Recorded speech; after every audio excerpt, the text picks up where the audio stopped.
Welcome to Zombie Popcorn Radio. It is, what is today? I have no idea. September 4th. September 4th. 2010. And this is Zombie Popcorn Radio. And I am Jason. This is Paul. And here we are. Woo! Yay. What episode is this? You know. That one? That one. Whoa. You moved it. Okay. I was yeah, like, what I did. was that? I thought I would do it subtly, but apparently. Apparently, no. No. You think I would have learned that by now? Yeah. No, but all right. So we are actually show 45 is what we're on now. 45. That's insane. How time flies when when you have no life. Yeah. So welcome. You went to go see Suck. I did. It turns out it was in a shady little theater. And it was just me and a bunch of dudes. It was kind of awkward. There's a bunch of dudes. That's it. Oh, different movie.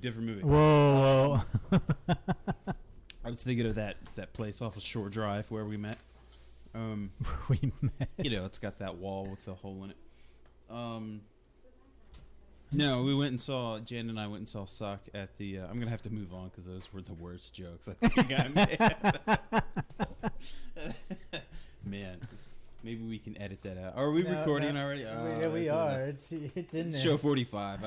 It's in there. I've totally made an ass of myself before now anyway. But, you know, it's not even 3 minutes into the program. And I'm already ashamed of what I'm putting out. You're putting out? Yeah. Well, that's why I was at the wall with the hole. No, we went and saw Suck. It was good. It played at the Cinema Cafe, which is one of those movie theaters where you can have food and watch a movie at the same time. And this theater, the one we went to, is normally second run, but for some reason they were playing Suck, which is also pretty out, much a second run. Yeah, which is also out on DVD.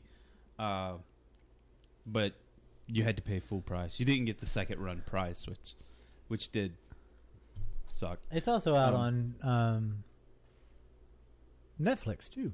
Yeah, they usually provide DVDs. Yeah. That's the way it works, right? Yeah. I mean, I guess you could add it to your instant queue, but no, you can't. Probably can't. You gotta wait. Anyway, it was pretty good. It was it's a horror comedy. Pretty light on the horror, I mean, blood, guts, all the fun stuff, but nothing actually scary. But if you like Shaun of the Dead and that kind of stuff, Slither, any kind of horror comedy, it's great.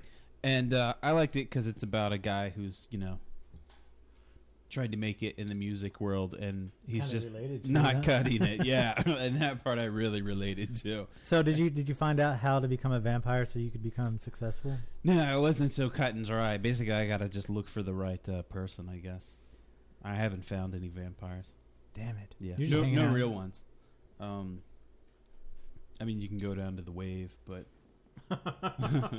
you're not gonna find a real one. So I would recommend it. It's bloody, it's funny, and it has a megaton of celebrity appearances in it. It has Henry Rollins. He plays like a Ryan Seacrest, real douchebag DJ, hypersexed and everything. He's really good. Isn't that him just playing him? Yeah. Like he's always licking the microphone and he's got like really long shaggy hair. It's pretty awesome. Iggy Pop is in it. He plays a studio owner who knows, I guess, all there is to know about vampires and the seedy side of the music business. Alice Cooper is in it. He plays... I'm not really sure what he played, but he's in it quite a bit. And he's almost like some sort of... I don't know. I'll let you see it. I don't want to tell you everything. Tell him everything. Yeah. And then Moby is in it, and he's awesome. He's like the best part of the movie. You got to tell him with the part that you told me about. With Moby? Yeah. He's in a band. I can't remember the name of the band exactly, but it's something like the United States. And all the fans throw raw meat at the band, and especially any band that opens for him. and they're like the biggest band in Buffalo. And he's got like a USDA food stamp tattooed on his neck, and he says really awesome lines like "I want you to meet baby meat," and like pushes some female bass player for the other band, down to gratify him, and he's just like a total ass. And it was just I think he's just playing himself. Yeah, he is. Yeah. He is, and he's not very vegan in that one, but it's a nice change of pace. He always does a lot of anti-Moby stuff. Yeah. Well, that's nice. I mean, he has a good sense of humor about himself. Yeah, that's good. I mean, is your food good? You're just eating. I don't know what you're talking about. What right. are you talking about? Soy patty. No, it's meat, man. Me and Moby go way back. Yeah, Soylent Green. And it also had some stop motion animation in it, which made me really happy. Really? Yeah, I mean, not like massive scenes, just like, whenever you watch like an old movie or the Indiana Jones movies and they show them like going from one place to another and they show the map and the squiggly line or the plane and the car move on the map. Well, this band drives a hearse, and they did like stop motion animation of this little hearse figurine going around everywhere, and it looked really cool. Awesome. Yeah, it was very Harryhausen-esque. Sweet. Yeah. So yeah, I'm going to check it out as soon as it's available to us on Netflix. But we've had this one DVD from Netflix forever, it seems. It seems that we're never going to watch it. What is it? I forget. It's been so long since we've had it. I don't remember. That makes for an awesome story. I know. But I'm just... The point is, you're not supposed to ask what movie it is. Okay. The point was that if we never watch this movie, we're never going to get our next Q movie or next, Oh, right. And that way we will never get Suck. So now you just got to send it back. Now we got to watch it. I mean, we pay money every month, man. Yeah. Not to watch this. You know what I got from Netflix the other day? What's that? Watcher in the Woods. Oh, yeah. Yeah. I watched it, and it was great because when I saw it as a kid, it totally scared the hell out of me. Like, I couldn't walk by mirrors at night for years after seeing this, and I was scared to death of Bette Davis. So I finally got the courage to... I mean, this is a Disney movie, right? And still to this day, I was like, all right, I'm going to watch Watcher in the Woods. I don't know why I was so fucked up when I was a kid, but I watched it, and I saw Bette Davis, and I was like, wow, she's just an old woman who just wants to help. And then you realized you were still scared. Yeah, I was. It was pretty good. Yeah? It wasn't great, but... I don't think I've ever seen it. It's. I'm trying to think of it, and I don't ever. Girl keeps looking in the mirror. She sees this other dead girl named Karen with a blindfold on, with her hands outstretched, like screaming all the time. But isn't that every other movie? Yeah, isn't it? That comes from Disney. That was in like Fantasia and. Right. But yeah. With the ice skating hippo and the crocodile, and then there's that girl under the ice with her hands out screaming. But nobody's supposed to know about her. Right. It was a whole tie-in franchise from long ago. But yeah, since you've never seen it, we can't really talk much about it. Talk about it. No. But, Next up, I got to put in like Child of Glass, The Amazing Mr. Blunden, all those old like creepy kids movies, and I also added Blackbeard's Ghost. Oh yeah, which isn't very creepy, but just an awesome movie. It's the ghost of Edward Teach Blackbeard the pirate helps a failing high school track team.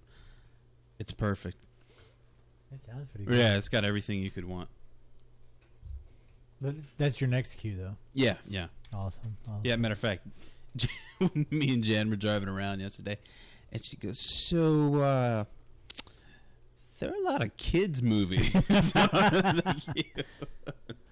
I was like, oh, I just got in the mood, man. You're like, well, while you're out, the neighbor's kids come over. Yeah, that's it. Gather around, children. Ooh, it's hot in here, isn't it? We always go off in this direction. I know.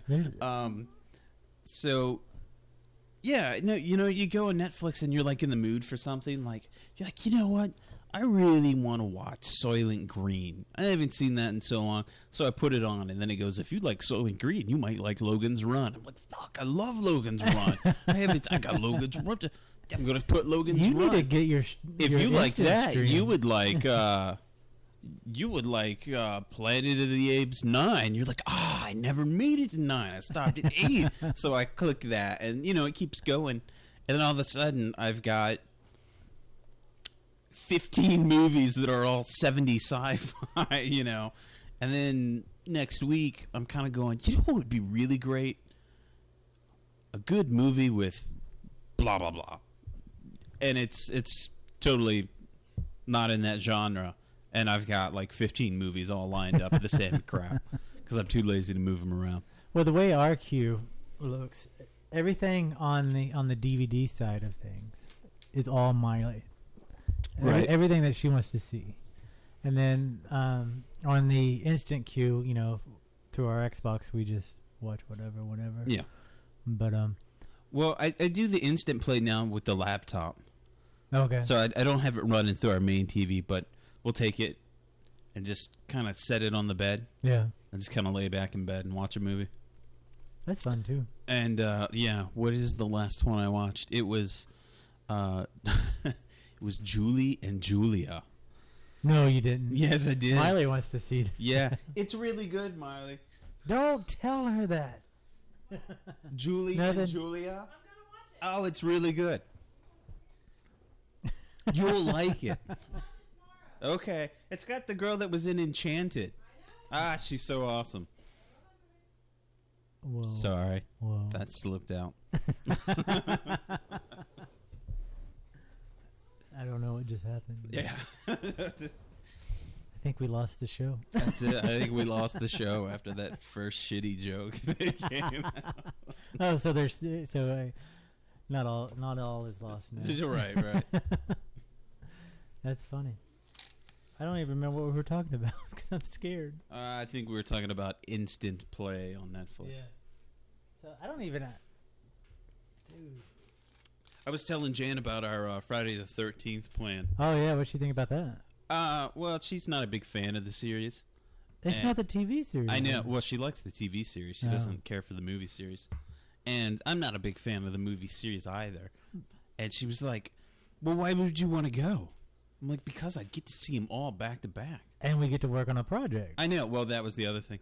But she said, well, Miley and I were talking about watching all of the Harry Potter movies over time before going to see the new one. Yeah. And I said, that's the exact opposite of the way that we would do it. I said, we would buy tickets for like the 11 o'clock showing at night and then get up at 6 in the morning and line them all up and go nonstop for an entire day and then drive over to the theater. And then see it. And she's like, oh, that's awful. Like, what do you... Yeah. I don't know. There's some kind of difference there. Yeah, I don't know. I mean, I know Miley maybe if wants you to didn't grow up watching TBS movies, that because TBS would always play like a series of movies for an entire day, and you'd watch them, and it'd only be like 3 movies, but with all the commercials, it'd take like 9 hours. Well, they did that with the Star Wars. Yeah. Back when every Thanksgiving, I'd go to my grandparents' house, and the first thing me and my little brother would do is run into the living room, turn on the TV because Star Wars, the whole Empire Strikes Back, and Return of the Jedi was on, and we would just sit there while the family conversed amongst themselves. We sat there and watched all the Star Wars. That's awesome. I mean, that's what you do. I don't know, but yeah. So we need to do that. We definitely need to work on that project. Let me see if this is still syncing, so we can't go into that. Oh, that's fine. No worries. We'll just wait. We'll do it close to the end. But if you, I want to kind of talk about what we did last week. What did we do last week? I wasn't here. I know. We had our first official real contest. And I'm not talking about the Victory Records contest because those people suck and don't follow through on everything they promise. So if you ever, if you run a website, and Victory Records ever contacts you and says, "Hey, we'll give you this monetary value plus these prizes if you run for a month this video for this band, and then you can do this contest for this band that we have," that would be great. And then on the time that the contest is ready to be over, give enough time so we can mail out the prizes, you contact Victory, and they conveniently ignore you for several days, and I still haven't heard back from them. So if you're interested in winning the Victory Records t-shirt and CD, don't count on getting it because Victory Records sucks. But if you love Capcom and you love zombies and you love zombie popcorn, then you should hang around Zombie Popcorn because we just finished our first official kick-ass contest. And that was Dead Rising 2 Case Zero, which is a prequel to the upcoming game Dead Rising 2 that comes out September 28th. And we did a contest. So explain this to me. What do you mean it's a prequel to the... It's a prequel because... so it's like 1.5. Yeah, it's in between 1 and 2. It gives you the backstory of how this guy and this girl, his kid, get to Las Vegas. So is it like a full game? It's like a full game. I beat it the other night. It's an awesome game. I don't know if you're familiar with Dead Rising. No. But I'm not familiar with games very much. But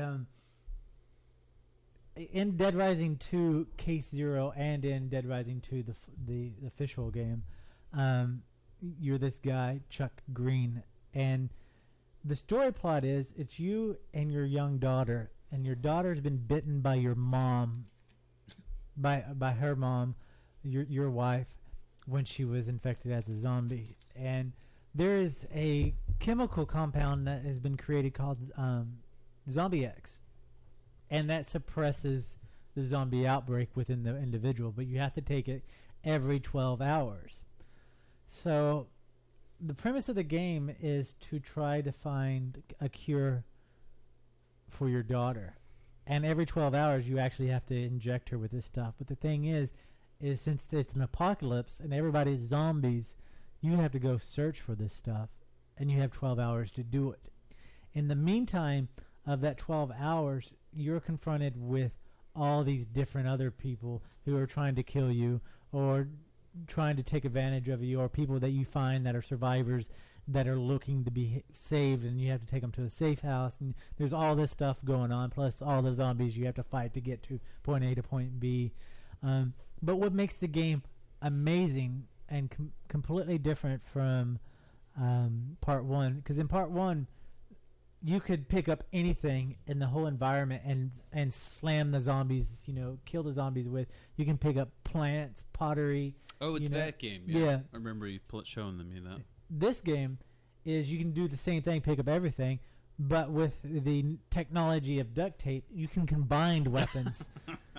And it's so awesome because you on the game that I'm playing now, I'll show it to you later, I got a pitchfork and a shotgun, and I tape the pitchfork to the shotgun so you can run up to the zombies or whoever, stab them, pick them up off the ground, and shoot them off of the pitchfork. It's awesome. That's great. And you can make Molotov cocktails out of everything. It's awesome. You just tape weapons to everything. One of the things that I'm making tonight when I play it again is there's a canoe paddle, the oars. Mm-hmm. One, the big long stick with the oars on each end. Oh, a kayak. Yeah, kayak. That's sorry. You can strap chainsaws on each end of it and swing that around and cut people up.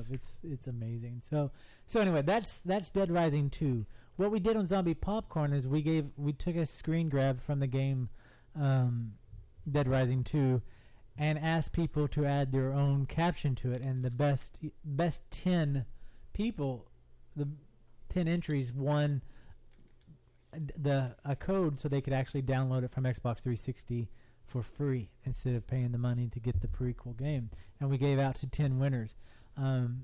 If you're in the 3D chat room, one of my favorite entries I have displayed there. I love it because it's fucking funny. But that's it. That's what we just did. We gave out 10 free codes for Dead Rising 2 Case Zero. Awesome. And everybody needs to keep an eye out there because we're in the process of working out trying to get Xbox 360 and PS3 versions, full versions of the full game to give away before the release. So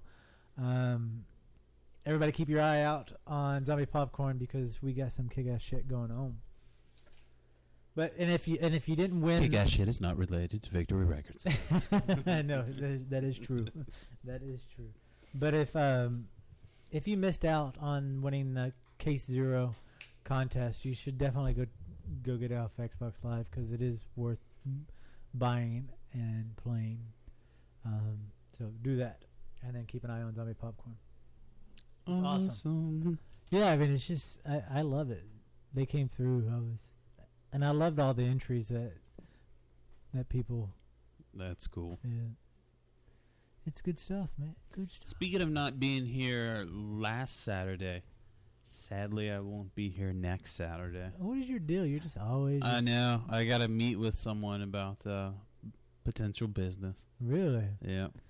Selling drugs again. Huh? Yeah. Well, no. Craigslist took their erotic services off of the. So now I got to meet face to face. Oh, damn. I know. Damn. I know. I should just become a member of the Y again. It was so much easier to meet up. Yeah. We got to figure out how to blend these two worlds, Zombie Popcorn and your alternative lifestyle, Right. So you can show up to do the show. Right. Anybody out there looking for a military haircut? Yeah. Straight married and military to the front of the line. Ow! But yeah, so I don't know what all that means. No, I know, right? I'm scared. You know all the codes for the WM, ISO of BBC ST8s. What is all that? I don't know. I don't If you know. frequent Craigslist, I'm sure you do. Only to find you.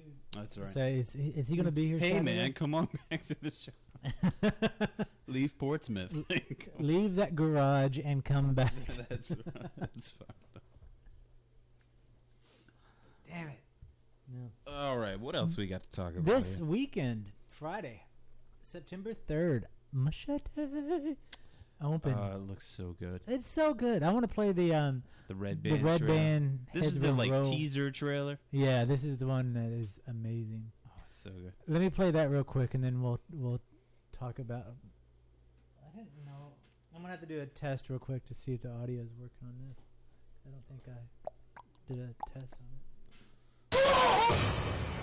There we go. Yeah, it works. So let me. It's worth backing up and watching. Yeah, that's definitely because I had to test it because I didn't do it before the show. But here it is. Here's the Machete trailer.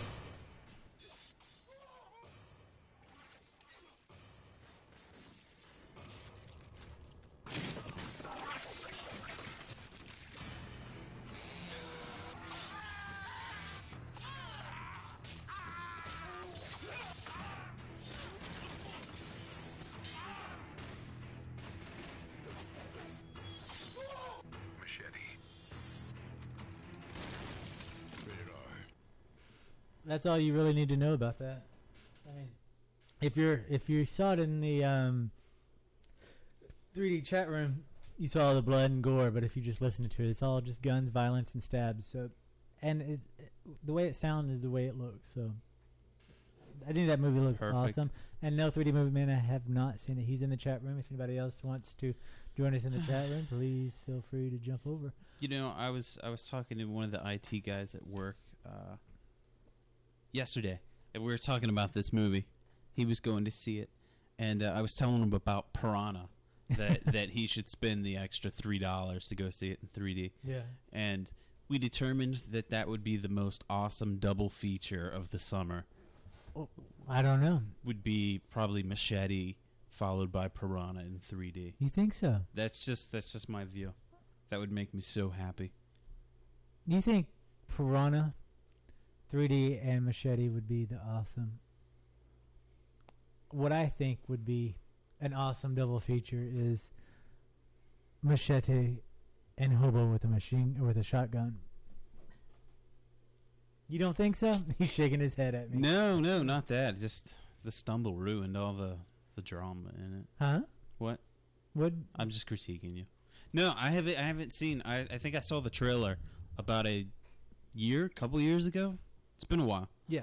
And But- go ahead. Well, the fake, trailer. I haven't seen the real thing. So yeah, actually, that would be a good pairing because they're both, well, incredibly violent. Yeah. So, I think it's- Go ahead. I was going to say, let's see the trailer. Oh, you want to say that? Yeah. Well, before showing the trailer, I just want to give a background to people because every time I mention for the last couple of days Hobo with a shotgun, everybody goes, well, that's not a real movie. And so the background of it is when they were doing promotions for the original Grindhouse film, they invited filmmakers, independent filmmakers, to create their own trailer. And whoever won, because the public would vote on it, but whoever won that contest, they would make that trailer into a full featured movie. And Hobo with a Shotgun won. And they just finished it up. And there's not a release date on it yet, but this is the official trailer for the new Hobo with a Shotgun. What were you going to say? I was going to say that'll make it a really good pairing because That's what they're I both mean. built from fake trailers. Yep. I used to be like you. A long time ago. You're all brand new and perfect. No mistakes, no regrets. People look at you and think of how wonderful your future will be. They want you to be something special, like a doctor or a lawyer.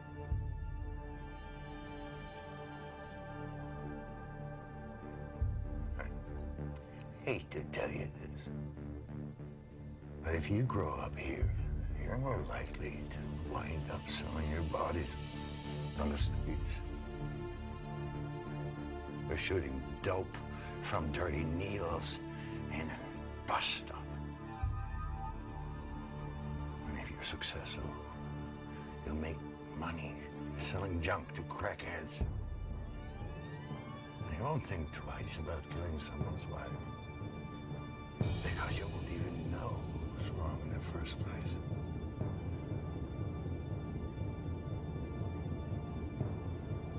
Maybe you'll end up like me. A hobo with a shotgun.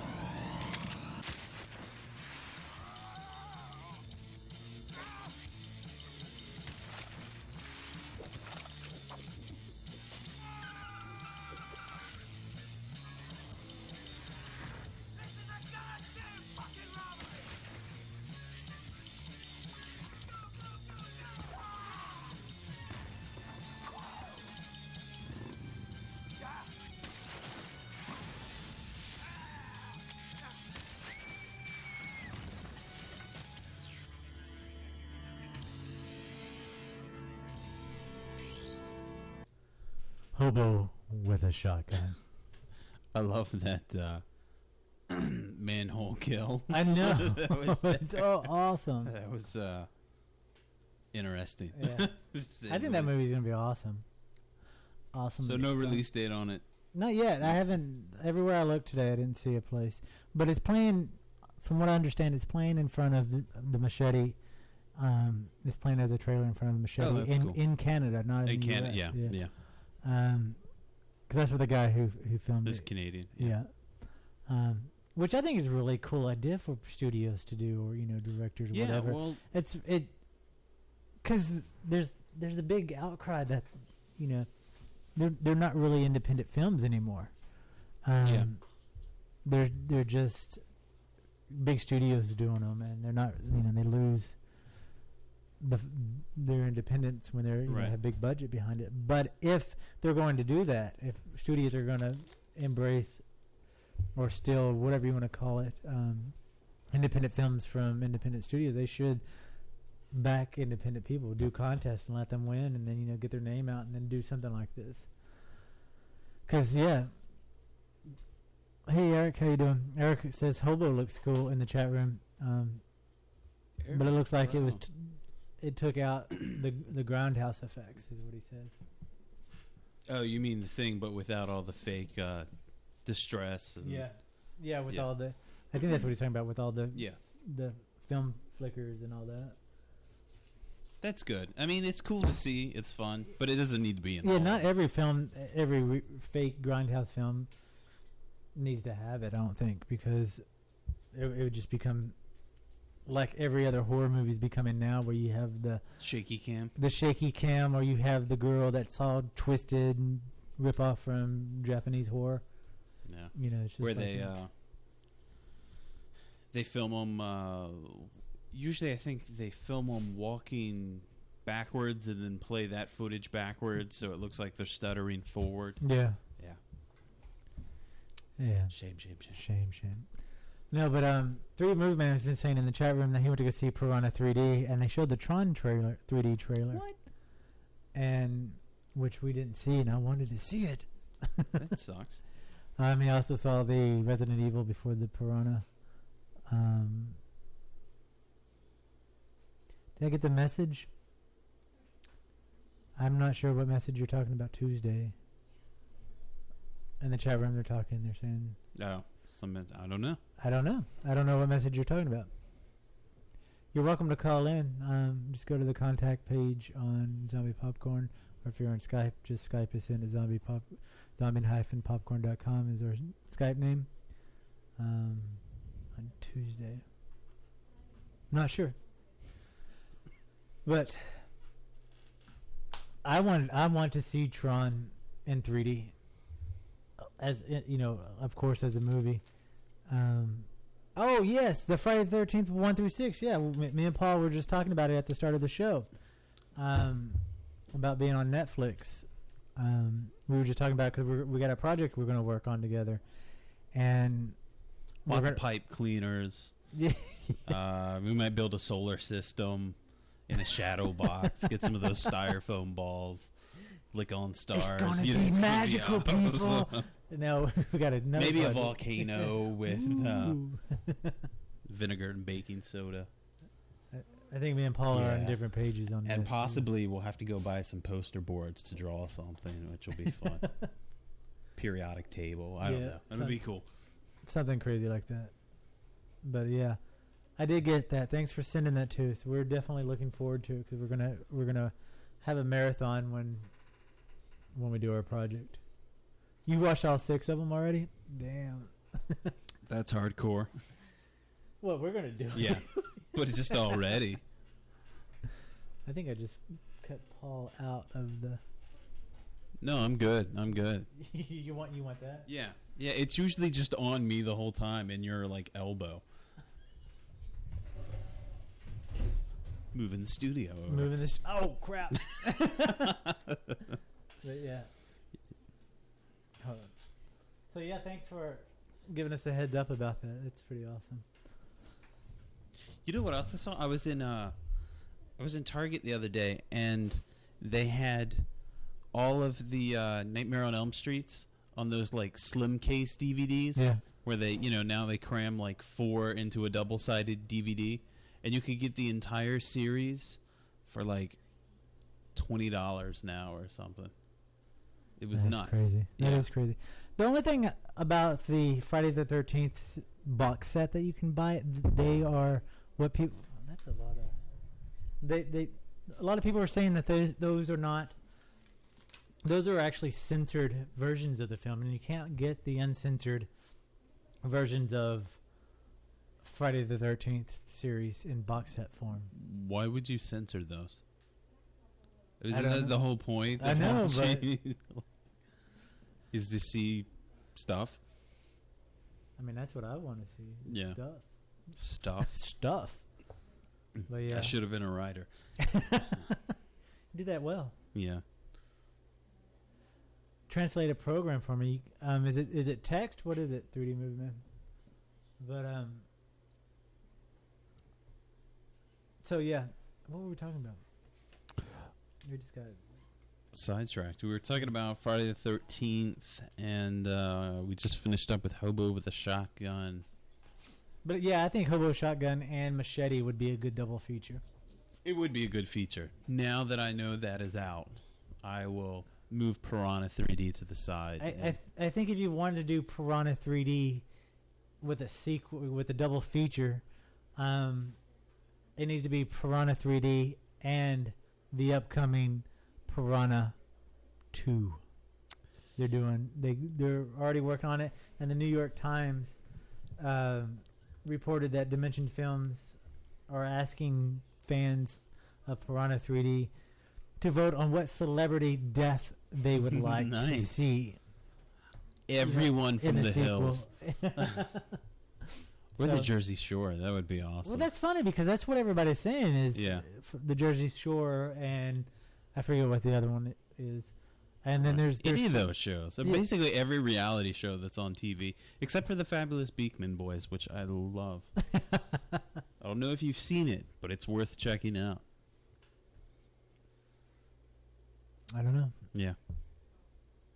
I'm trying to think of who I would want to see get killed, and celebrity-wise, it doesn't matter. I've realized just as long as someone. I want to see the gore. I want to see him go over the top, and I want him to see him push the limits, and I want to see it in native 3D. Dakota Fanning. 3D Movie Man says Mel Gibson. Yeah. I guess that would be fun. I would see anybody. It doesn't matter as long as it's in real 3D. Justin Bieber would be fun. Who? Justin Bieber. Oh yeah, that would. Everybody loves Justin Bieber. I want to see Tears for Fears get slaughtered. See, what would be so awesome is if they all the girls in the house go. If they were to attack Justin Bieber, then it would just leave like his hair floating. Yeah, and that would be amusing. Eric in the chat room says Eli Roth's head explosion was awesome, and I'd have to agree. It was amazing because it kind of. If I didn't see it in the leaked part of it, I mean, because when I saw it in the leaked trailer that was out, whose head? Eli Roth. Oh right, with the boat. Yeah. It totally caught you off guard. It was one of those kills that you were just like, "Woo, all right." Yeah. 3D Movement also says Carrot Top. Oh, Carrot Top would be a good person to see killed. Yeah. Just because. Have fun. I'd like to see really inappropriate people. You just like to see yeah, like Webster. You know, to me that would be awesome. That would be crazy. It's like, you killed Webster. Maybe we should go on and vote that. That would be awesome. Wouldn't it? What's his name? Emmanuel Lewis? I'd like to see both Jesse James and Kat Von D get it. I watch a lot of reality TV now, sadly. So. And they all annoy me. Yeah. What? That's crazy. I don't know who else, but I think Webster's the top one I can come up with. That would just be funny. That would just be just because if they didn't advertise it. Stephen Hawking would be kind of cool too. Yeah, that would be. Ron. Yep.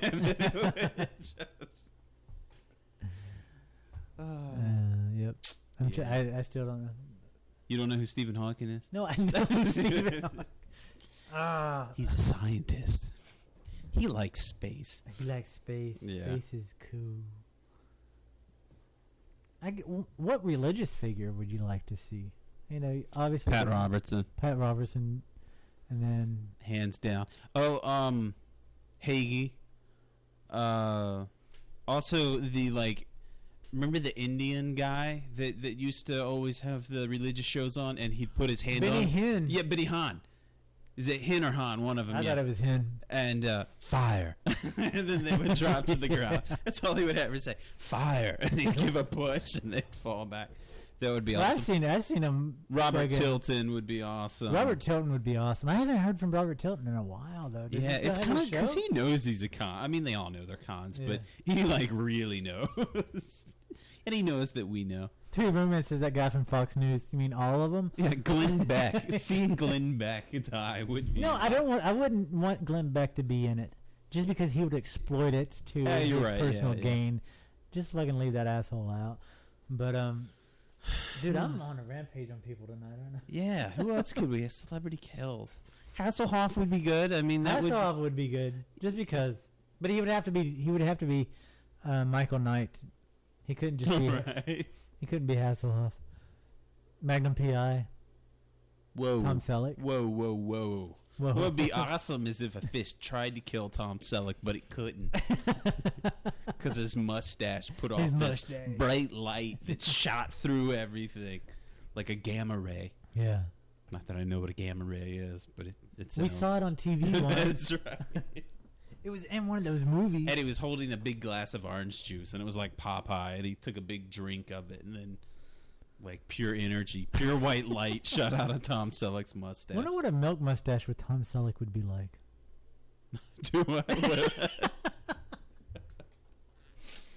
I just took that. Took that the wrong direction. Yeah, so, yeah. Yeah, there's all sorts of... Oh, man. If we had real fans, they'd call in. If someone was actually listening and help out here. No. They're helping out in the chat room. Yeah. Type something in. So who else could we get? We could, I don't know. I'm running out of steam.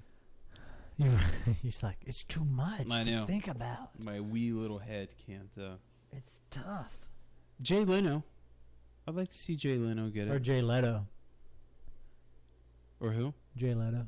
Jared Leto. Jared Leto. No, Survival of Dead I haven't seen yet. Have you seen it, Paul? I haven't even heard of it. The George Romero movie. The new one. Oh, no, I haven't. Oh, like I'm just pretending now like I have heard of it. You're like, ooh, I got to reclaim myself. Yeah, that's right. Oh, I really look like a jackass this episode. Like, no, I didn't even hear about it. Don't even worry about it. Our program's called Zombie Pop. Yeah. We got to have some kind of... I just show up every couple Saturdays. Yeah, man, you make me get on this thing. and read whatever crumpled up, folded up piece of paper you printed out at work. And Eric says, aside from Night of the Living Dead, he thinks it's the best. Why do you think it's the best? I haven't seen it. What makes it superior to the original? I mean, and it rivals Dawn. He says, "Is it what is it that makes it different?" And why he's typing that up? The Dalai Lama. The Dalai Lama totally did it. But yeah. I'd like to see the Dalai Lama get eaten by piranha. That would be awesome. Yeah, and I love the Dalai Lama, but it would be hilarious. He was in the media today. Was he? Yeah, telling the chicken farmers to take the chickens out of the cages and get rid of salmonella. Good for him. Yep. So yeah, it'd be awesome if the footage was like him screaming and you like, fucking beating on the podium. So while we're trying to get Eric's view of why he likes Survival of the Dead, let's talk about the movie that we always come back to that you worked on, Nightmares in Red, White, and Blue. Shameless promotion. Hell yeah. Which is coming out on DVD. It is coming out on DVD. Very, very, very soon. Very, very, very soon. And what you can do. So Go ahead. much so. Go ahead. Yeah, you talk. You talk. I'm just going to sit here and bask in the glory of your voice. Okay. So, it's coming out in DVD so soon, so very, very soon, that you can actually go to a website and vote for Nightmares in Red, White, and Blue and the Reapers Award. And that website is homemediamagazine.com. and there's a banner on the front page of homemediamagazine.com. Or you can just also type in the Reaper Awards. You could do that. And Google it, and it comes right up. Yeah, you could do that. Or go to homemediamagazine.com. You could also go to the Nightmares in Red, White, and Blue Facebook page, which is also pretty easy. That's how I found out. Yeah. I was trying to, found it today. What this means is if you vote for it, they're in the category of the best upcoming DVD release. Is that what it is? Yeah, like most anticipated That's DVD right, yeah. release. And it's going up against some pretty stiff competition. I can't remember all of them, but I know that Lost Boys 3 was on there. And it would be really great to beat that. And I'm hoping that the second one is so bad that no one really cares. Even though we were totally stoked to almost interview. I mean, we were there, but... Right. Anyway. Well, Eric says that the artistic elements and the effects are at an all-time high. The zombie kills effects are double stacked. The blood is the best he's seen in a while. And it doesn't look like something I could put on my ice cream. Nice. That is nice. So we'll have to watch. So go see if you haven't, and that goes to us too. Go check out Survival of the Dead. I think it's on Netflix now and on Instant Stream. I think it is. So I may add that to the queue. Oh, that's cool. And we'll watch it shortly. But yeah, thanks for that input on that, Eric. But yeah, so Nightmares of Red, White, and Blue talks about the history of American horror films. And he's in it. Yeah, he's actually George Romero's in it. it. And he talks about his love for the monsters. I love the monsters. And it's with his giant ass hockey puck glasses. And yep, everybody should see this documentary. It is amazing. Not just because Paul did the music soundtrack to it or the score or whatever those people call it. Well, in the biz, we usually refer to it as okay. I highly recommend everybody checking it out because it's one of those. There's documentaries. lots of blood. There is. There's a shit ton of boobs in it. There's like that whole scene where they cut, where Andrew cut like boob after boob of Friday the 13th in there. Like the whole series, it's just a boob montage. So if you want to watch it just for that, I have no shame. I didn't do the music behind that part. It was like Sweet Home Alabama or some shit like that. But yeah, go watch it. If it's either for education of the genre, you just want to see gore, you just want to listen to Lance Hendrickson's awesomely cool voice, or you want to see boobs. It's all there for you. It's got it all, man.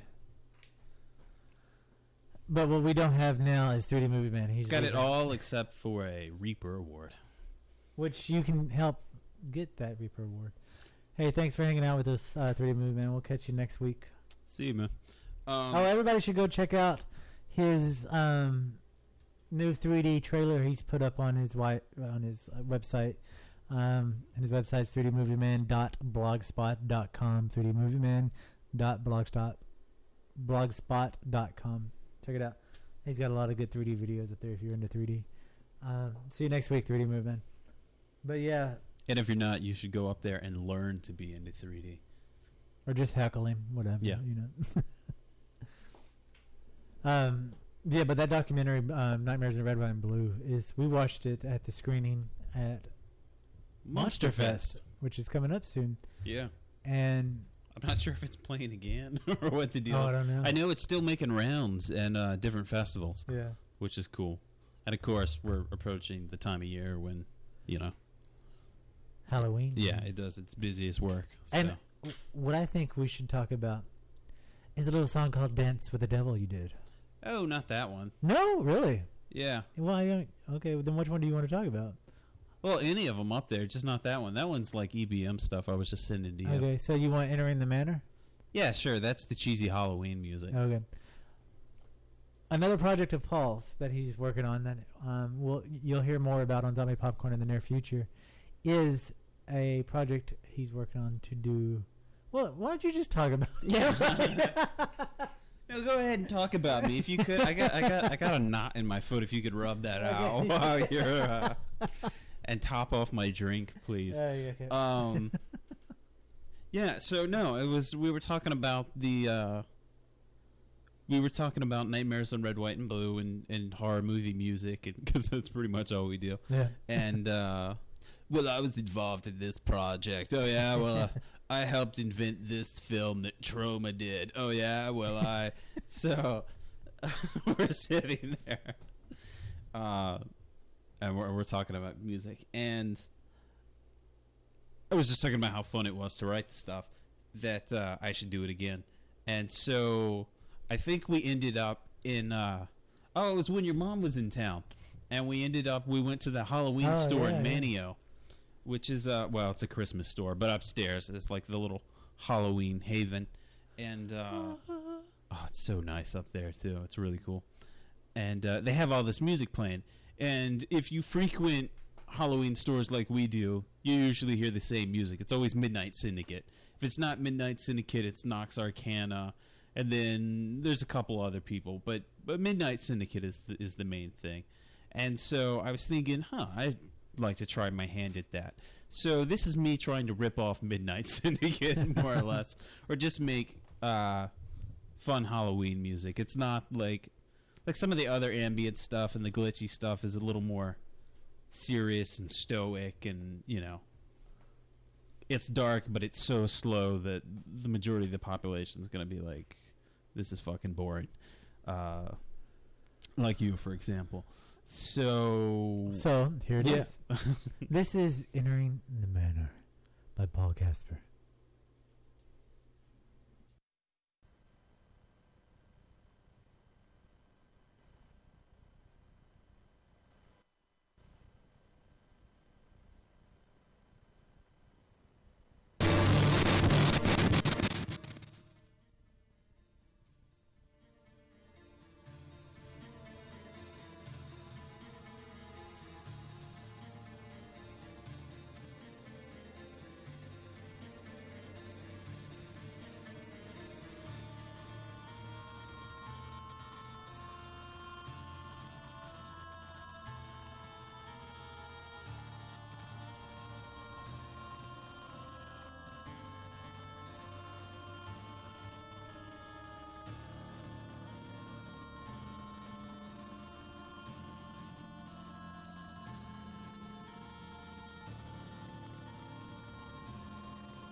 Hold on for a second.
All right, we're gonna stop that Boo. because I don't know what's going on. We're getting a lot of. Oh, you know what? Hold on, let's try this. That's it. So what was it? Here we go. We're gonna finish it up.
Paul Casper.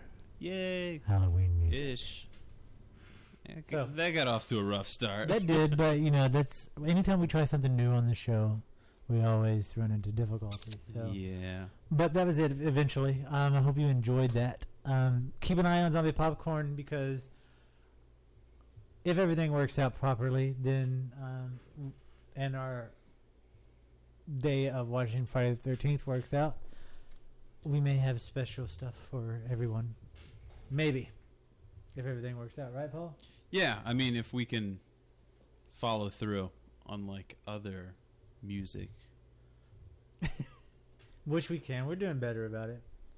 Oh, no, I was still talking about Victory Record. Yeah, Victory Records. Fuck them. But you know what? Listening to that Into the Manor song, it's pretty awesome. I could actually listen to that all the time. I could break out the fog machines, turn down the lights, light up some candles, and just put on that as a soundtrack and just kind of relax in the house. Especially since fall's coming up, October is approaching. I love I'm this. getting so excited. It's so awesome. And one of the films that comes to mind every year this time This is Wicker such a Man. glorious film. It's, I've only seen it once, but it is. I should just go out and own it because you're talking about the original. the original. Yeah. Fuck, man, I'm not gonna watch the remake. As a matter of fact, I read a review or saw some video about, maybe we played it on the show, But about Nicolas Cage actually talking to Christopher Lee. Yep.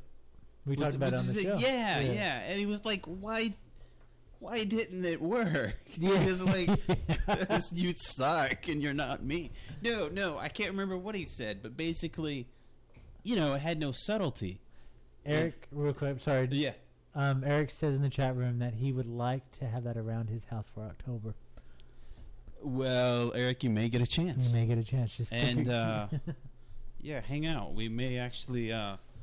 it's still in the test phase, so I'm still needing people to give their opinions, and I'm sending stuff out.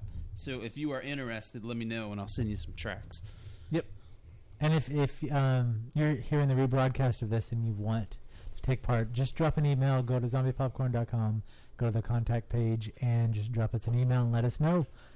And we'll hook you up. So, anyway, going back to Wicker Man and Christopher Lee and whatever his... Nicolas Cage. Nicolas Cage. Eric's interested. Cool. Hang around after the show, Eric. We'll deal with you. We'll give you the information needed and get your email and all that. All right. Are you? No, I actually got your email. Yeah, I was gonna say you got it. Just give it to me. I'm gonna make sure I still. Yeah, because I don't know if you sent that to me before or after I lost my computer. I lost my computer crashed and I lost everything. So I'm checking to see if I still got your email about the. Yeah, I got your email, Eric. You'll get an email from either me or Paul. More than likely, Paul. So keep an eye on that. He'll hook you up. Anyway, so yeah, Nicolas Cage and Christopher Lee were talking, and as you said, Nicolas Cage said that he didn't understand why the remake didn't work. I gotta say, the trailer looked good. Yeah, the trailer looked good. That was about it. But I love the original Wicker Man. I don't know what it is about it. It's perfect. Jan isn't as big of a fan as I am. So it's just kind of weird. It's so slow moving, but it's just fascinating to watch. The music in it is weird and good. And I gotta play this for you. I don't know if you're familiar. You know the band Faith and the Muse, right? What is it? Faith and the Muse. It's William Faith. He used to play in Christian Death. Okay, yeah. And Monica Richards from Strange Boutique. They've been around a while. They actually do a cover of the main song from that movie. Like if you put the DVD in and the song that's playing over the menu part of it, that the woman sings real slow, and it's a really awesome cover. And if you're, a Wicker Man fan, it's definitely worth having. So I'll send it your way. That's awesome. Yeah, it's absolutely amazing. And it was funny because, I didn't think about Wicker Man the year that I got married for some reason. Just because, and probably because it was December and we were planning the wedding, going to Scotland and doing all that. So I had my mind elsewhere. But it was amazing because when we were in Scotland, we went into one of the castles, and one of the guys who worked there, that make sure everything's good. He's like, where else are you going on your trip? And we told him, we talked to him. He was like a person about my age, and he goes, if you go to the islands, be careful.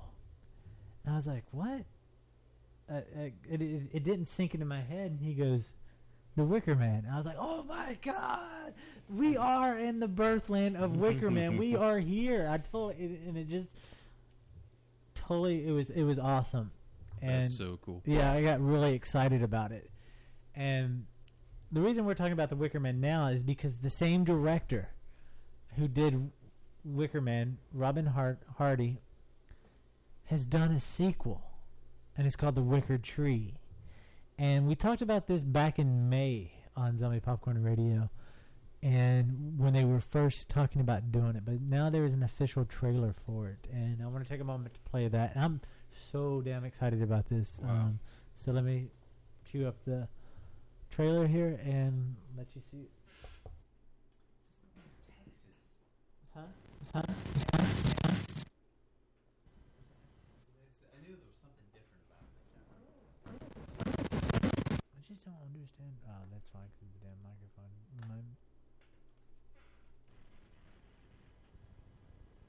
If you can't beat 'em, have Congress. Oh, That's shit. the motto of some in corporate America. I hate... Exhibit A might be I United totally Postal forgot this thing had Service's campaign to advertisements get on it. Washington to impose its labor reform Advertisements, blah, blah, blah. But, hey, Josh is here. What's up, Josh? He's in the chat room. into a spending bill that would make it easier for Alright. Teamsters Don't to worry about union. this advertisement. This political favoritism benefits Would you really? only Yeah. U.S. You know, and we're not getting Teamsters paid money for while that, raising so, more costs. Say no to bailout and blah, blah, yes blah, to blah, blah. competition. Anyway, here's the movie, the trailer. I'll tell you what I believe. If I am a rabbi, Jehovah is my God. If a mullah, Allah the Merciful is he. If a Christian, Jesus is my Lord. Here in Tressock, I believe the old religion of the Celts fits our needs at this time. Oh, glorious Son, accept our sacrifice, that we may be fruitful once again.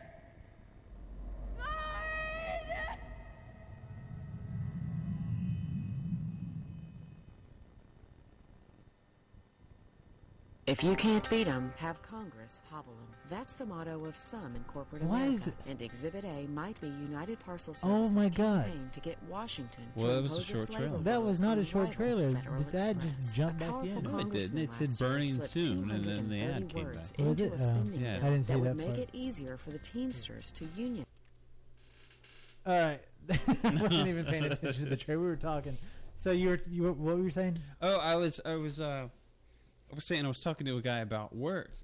Talking to someone I work with, and we were talking about Christopher Lee, and he said to me, "Christopher Lee, wasn't it so awesome that he got to be like in this movie?" And then he said, "Peter Cushing, wasn't it so awesome that he was in Star Wars?"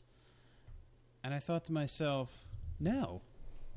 It's awesome that Star Wars got Peter Cushing. And it's just great because we have, he's more of a sci-fi guy. Not that Yeah. we don't like sci-fi and everything, but yeah, it was total opposite. I was like, incoming call? No, no. No. No. That's it. I ran out. That's good. No, Miley said she went to the Tears for Fears concert tonight, and she said that it's all old people, bald old people. That's awesome. Tears for Fears. So, I think. So if she you- should have no problem hooking up. I know. I mean, are you there? Talk to me, Josh. I'm not getting you. Talk to me. Hello? Hello. Hello. Hello. Hey. Can anybody hear me? Yeah, we got you. See Skype? He's Hello? on Skype. Yeah. Let me pull out ye old headphones. Oh, you brought them? Oh, you're gonna get the big fat ones. You're gonna hold on, we're trying to get you all set up here. All right.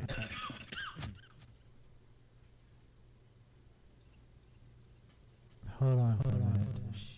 Wow, it's really weird. There's a delay. Talk to me.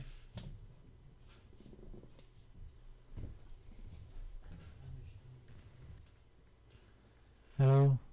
Anyway. Oh well, I can't actually hear anything. Yeah. No, I meant through my headphones. Whatever, no big deal.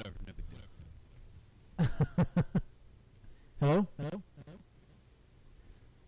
Yeah, this is not gonna work. Gee, I wonder why this show's never won any awards. We should nominate ourselves or something. we should just not. We try should to create an award for ourselves and then put it all over the website. Yeah. No, it's because I wasn't planning on having a Skype call, so I didn't set it everything up properly. Yeah, and now we're getting an echo, and I don't know why we're getting an echo when I have that. I'm gonna have to go back to rewiring it. Hold on for a minute. But yeah, so the Wicker Man. Give us a few minutes, Josh. The Wicker Man, the Wicker Tree looks amazing. I'm really excited about this. I'd like to watch The Wicker Man again. This is almost the perfect time of the year for it. I would want to give it until October to watch it. Well, that's the almost part. Yeah. The other thing that sucks is, I mean, obviously October is an awesome month, but it's still kind of warm around here. I know. You always, like, in your head picture this New England October. Yeah. And then you realize, oh, crap, I'm still in the South. Wait, yeah. Yeah. Or at least the Mid-Atlantic. Yeah. It is tough. I mean, I assume it's cooler than a Texas October, but still. I think? No.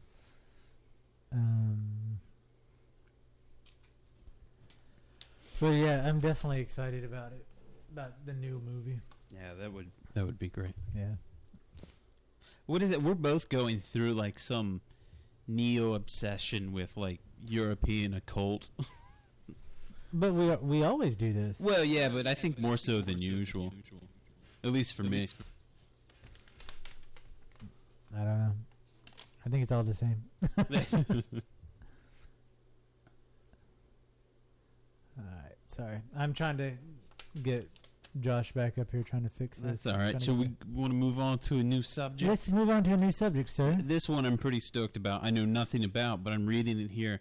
That Neil Gaiman's Sandman is being planned as a television series. Yes, which has a potential to be really good. Or really awful. Yeah, depending on what TV station picks them up. And who they have do it. Yep.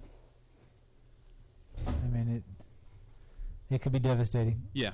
There's no word of any of it. Just Fox News has the rights, or not Fox News. Fox News. Glenn Beck is actually going to play Sandman.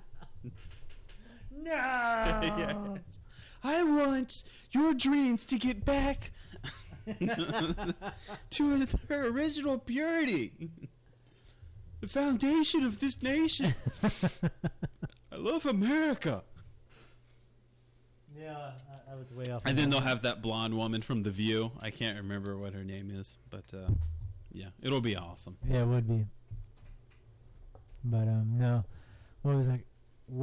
I think you were getting ready to say that Sandman, which launched DC Comics' Vertigo imprint, ran for 75 issues beginning in 1981. Gaiman's Worlds Within Worlds weaved an episodic anthology focusing on allegorical character of Dream and his brothers and sisters, known as the Endless, i.e. death, desire, despair, delirium, destruction, and destiny.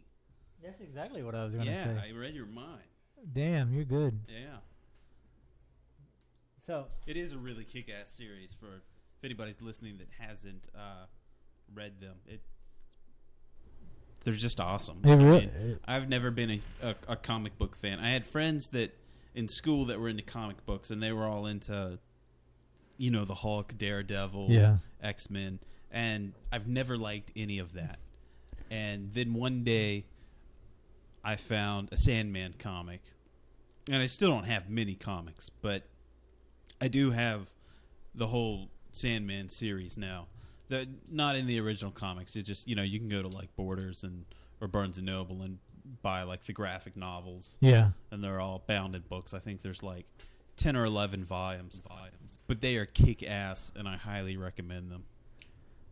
I never got into the Superman, Spider-Man comics either, but I collected a shitload of comics like Love and Rockets, not association with the band. Dead World, which is one of my favorites. I collect all of Clive Barker's comic books and all of that stuff, which was amazing. Yeah, I just never dug superheroes. Yeah. I mean, I'll watch the movies. They're fun. But for collectors, no. Yeah, it just doesn't do it for me. I'm with you on that. But I guess it makes sense. Yeah. We're not burdened to that. So, yeah. Hopefully that'll be good. And, hopefully they won't have awful people playing them. Yeah, I mean, like, who would you have in that movie? There's already the dumb rumors that Brad Pitt's going to do it, and I think all that shit's just made up. He was supposed to do something else. Yeah. World War Z. Yeah, we were talking about that. Which that I see working, but I wouldn't see it for the same. I mean, hell, I don't know. I guess he could. I'm not a makeup expert and a casting director, so I don't know who you'd get. Someone tall, someone skinny. Yeah. And that's pretty much someone with big hair. You'd get Alice Cooper. Yeah, get Moby. Gimobi. Yeah. Yeah.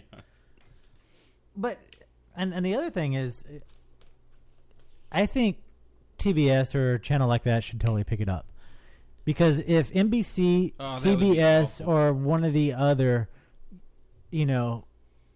censored Yeah. whatever channels, FX would be a great channel for it. I don't know. I think they would push it more.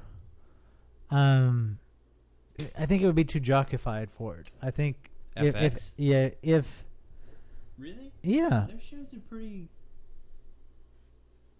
graphic and gritty and You think so? pretty good. Yeah. I just- FX, the channel, not NBC, not the cable channel. Yeah, and I when I think of FX the channel, I think of very big trucks, big action, Arnold Schwarzenegger, No, they don't do that. Their shows are, they do like the gritty cop shows and stuff like that where people are always dying and all hell's breaking loose. Yeah. But they're not like. Now they'll show movies like that in between, but the shows they actually produce and make for the channel actually win quite a few awards. Really? I guess Yeah. that's what it is. I have never seen a show that they've Yeah. actually created and actually. Monk. That's not gritty, but like Monk and Psych and all of those shows. are Monk, FX. I've maybe only it's seen Burn Note. No, that's USA. Even USA would be all right. It'd be Lifetime would be perfect for it. Lifetime. Oprah's got a new network coming out. See, that's what it needs. Yeah. The Hallmark Channel would be awesome. Would be amazing. It would simply be amazing. Could you see Sandman getting all sad? Yeah. Well, he kind of is. Yeah, I that's know. kind of what he does. Crying. Hence his popularity in certain subcultures. The emo, the gothic. Yeah. Just kidding. But yeah, there's. I wish 3D Movie Man was still in the chat room. He had a bell because Oh, yeah. there's a new movie coming out with new technology.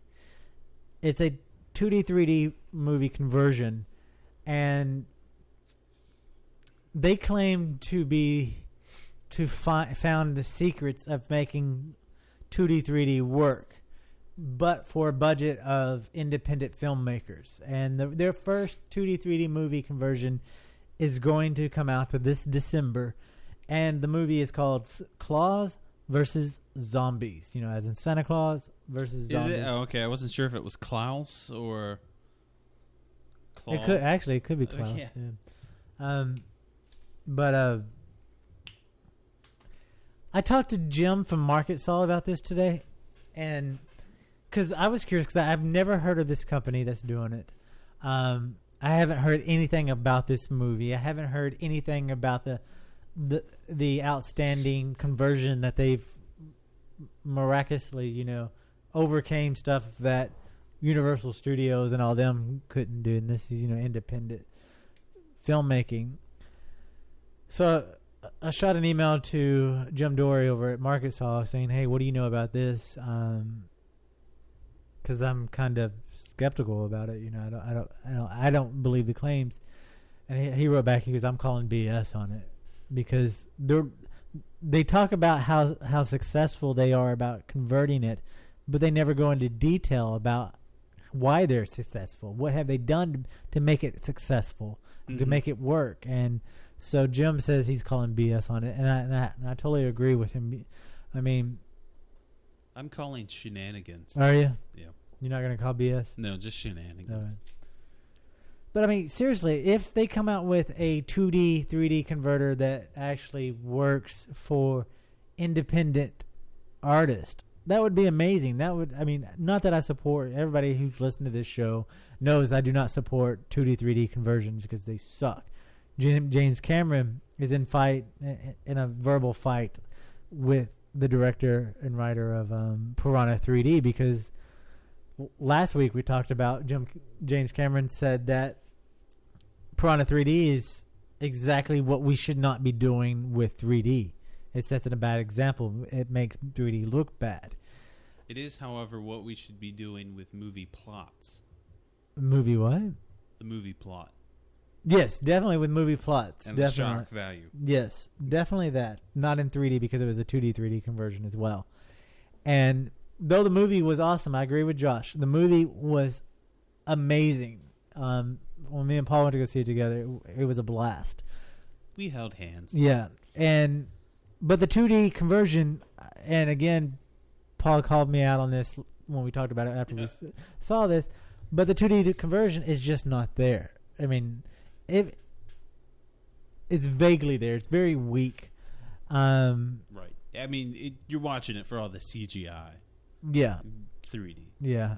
And so anyway, they're arguing back and forth because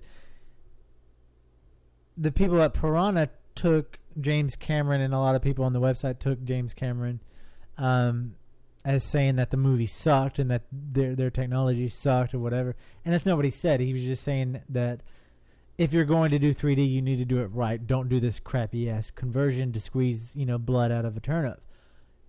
Do 3D for 3D.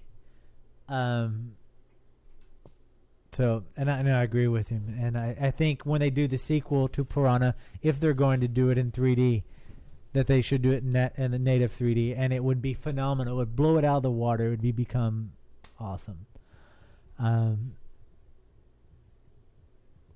Josh in the chat room says that Machete sucked. Really? And I find that hard to believe.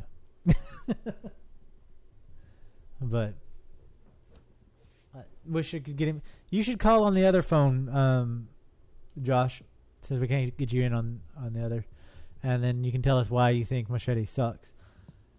But anyway, going back to the new 3D conversion, the Santa Claus versus zombie movies, it looks really low budget. And if they pull off a 2D, 3D conversion on this, that works really well.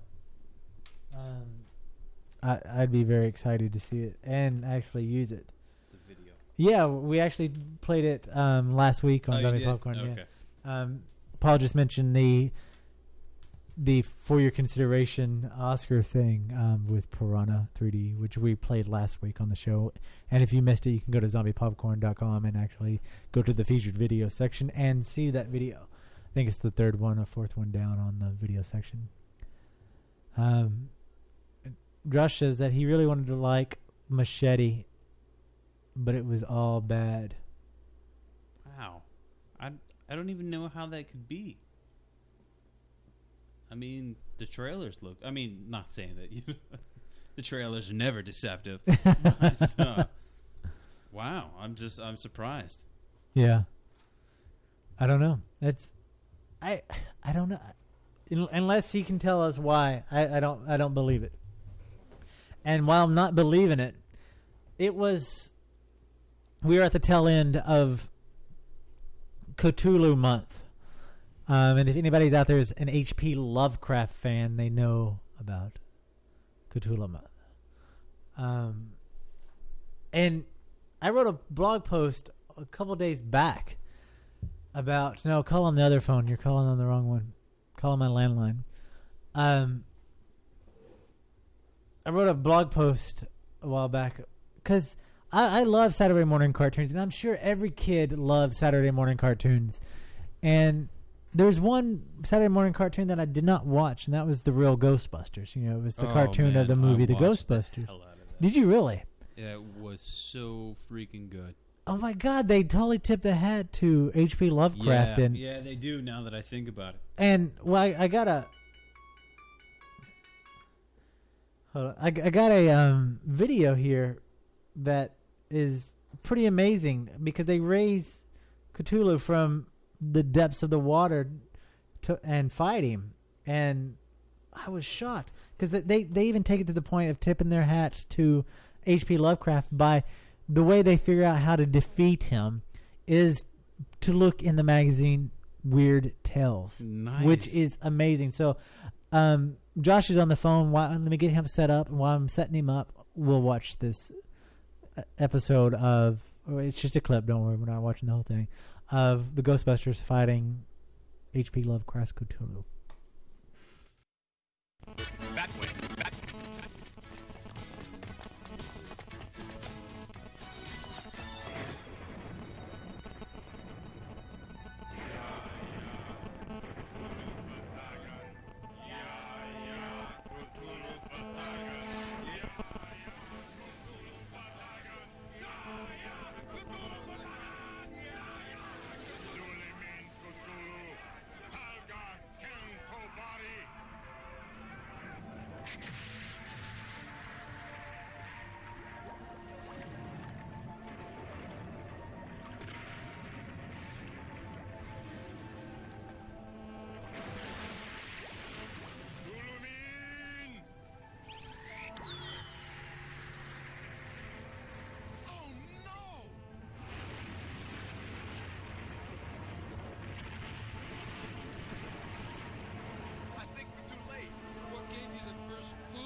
We're in serious trouble. There's one thing left to try. Alice!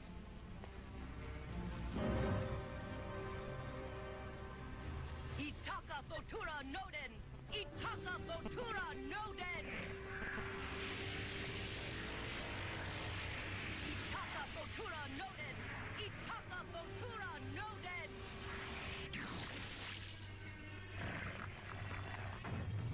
Aim for the head. Maybe we can blind them. Uh-oh. I think we made it mad. Run for it!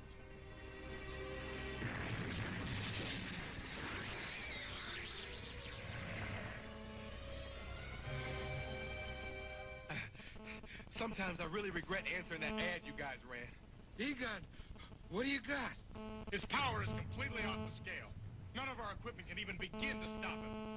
We don't have a prayer. You're such a Pollyanna, Egon. Ray, the story in the magazine. Right, I forgot about it. Great. He moves his lips when he reads. Aha! It says here that they lured Cthulhu to an electrical plant and blasted him with 100 gigavolts of electricity. So, did it work? I don't know. The last page is missing. Where can we get that kind of power? There's one chance. If we can lure him near the roller coaster, we can use our particle beams to ionize the metal superstructure. That might attract a lightning bolt. It's worth a try. But how do we get Cthulhu near the roller coaster? I've got an idea. A very crazy idea.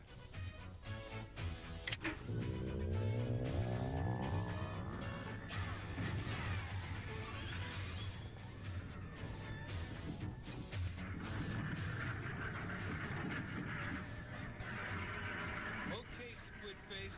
I'm gonna make calamari out of you.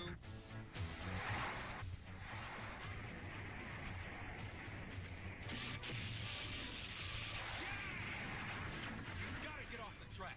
We can't electrify it until he does.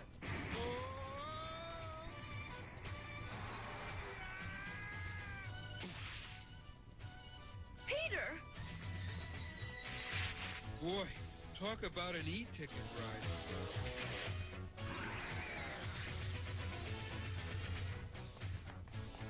Now!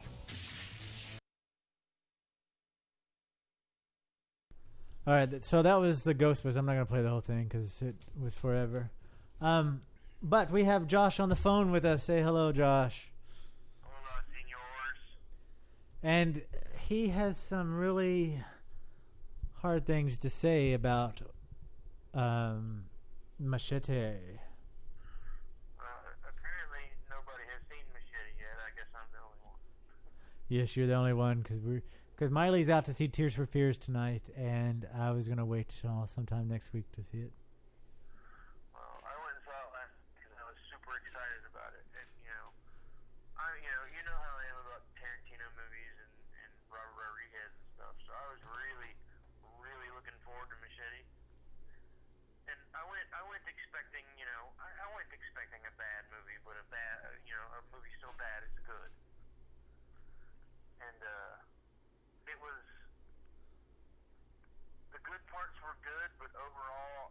as a whole, the movie was really, really boring. Like boring how? Like you just like there's no action. There's just what? Like when there is action, it's in very small spurts.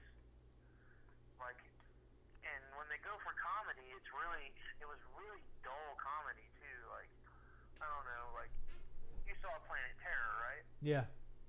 Planet Terror was great because it was so bad it was good. Machete was almost like he was appeasing the needs of people that saw the trailer in Grindhouse, so he just made a movie for Machete, and it's like he gets so in depth in the story in Machete that it really bogs the movie down.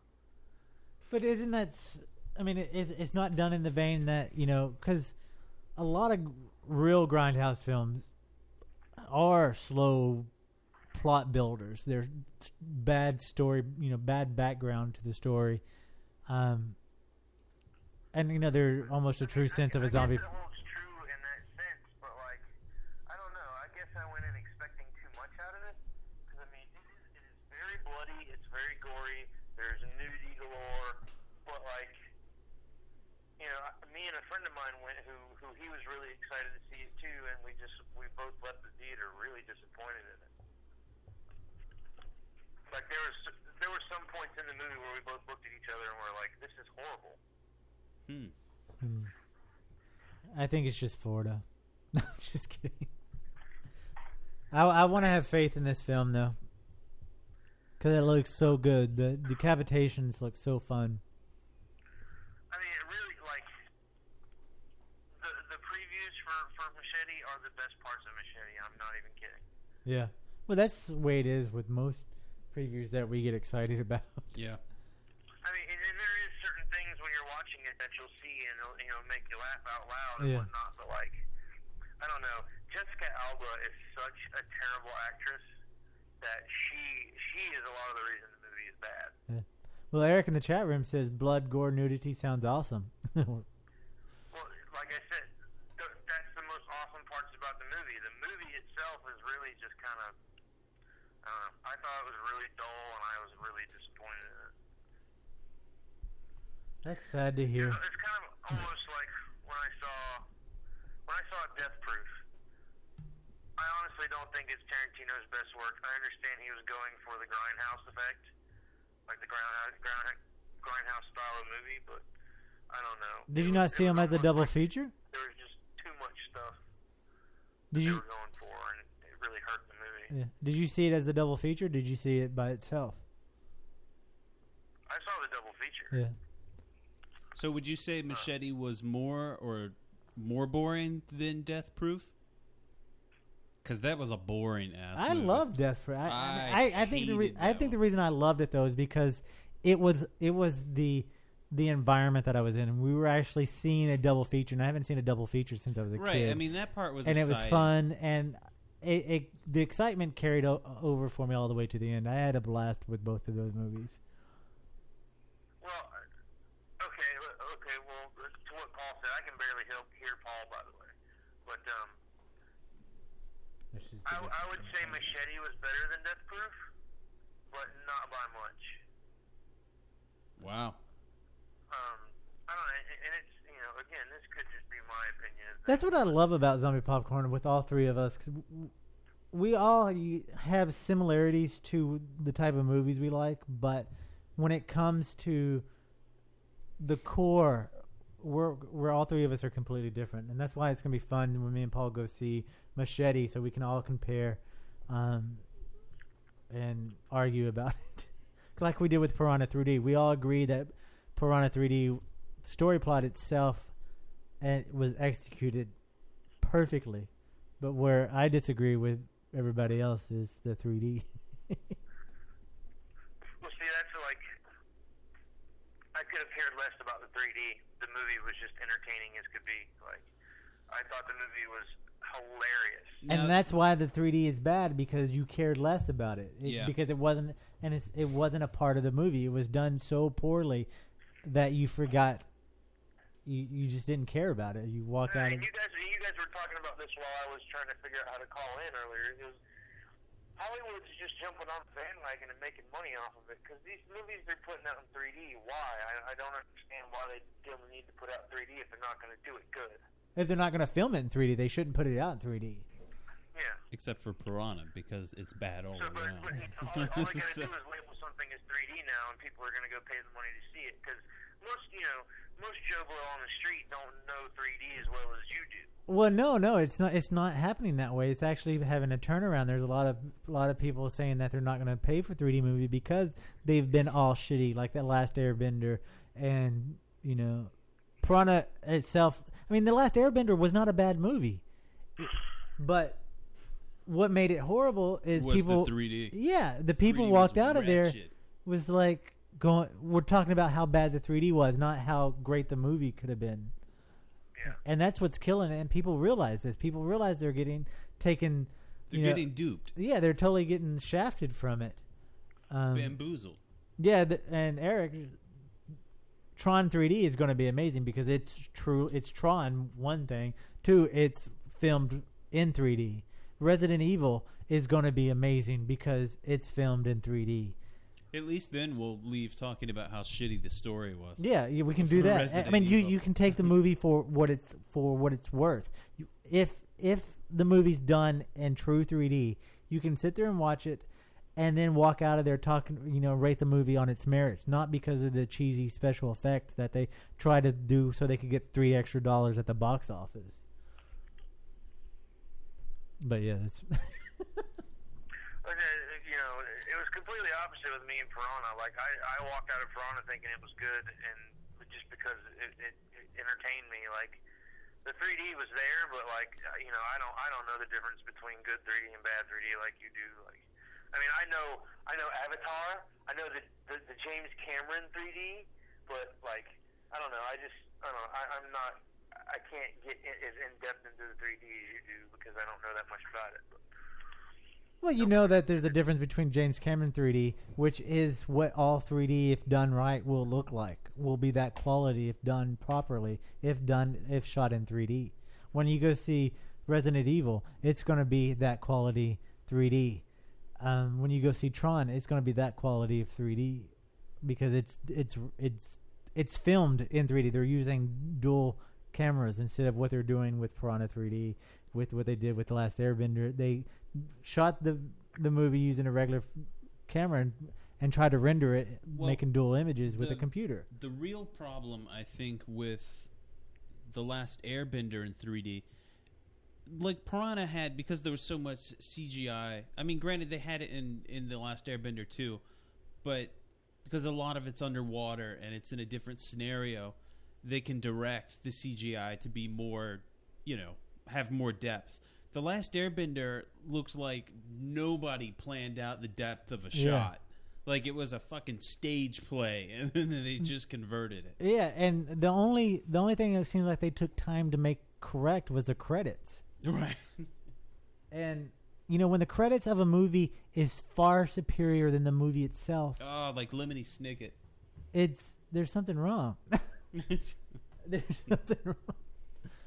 Yeah, and I agree with Eric in the chat room. He said Piranha had a couple of good 3D moments, and this is, I think, where the division between what Josh was just talking about, where the normal person would not see the difference between the good moments to what it could be. Because like when the Piranha spits, I think everybody's seen it. We can talk about details. If you haven't seen it, we're going to talk about spoilers. So you listen or not. But when the Piranha spits out the penis, that worked a little. It was fun. It made you laugh. The 3D effect was there a little. But if it was done in 3D, that shit would have been sitting on your nose, and people would have been ducking from it. That was all CGI. Well, I know, but it was but it wasn't done. It was still converted. It wasn't done properly, and I mean, because if you look at Avatar, all 90% of that movie is CGI, and that shit was sitting on your face. So what you're saying is Jason, you if you really really want a like penis on your face, I can arrange that. Well, no, I got Paul here. It's all right. We got that. See, I miss the moments of the coming at you 3D with the baby. Anyway, yeah. So,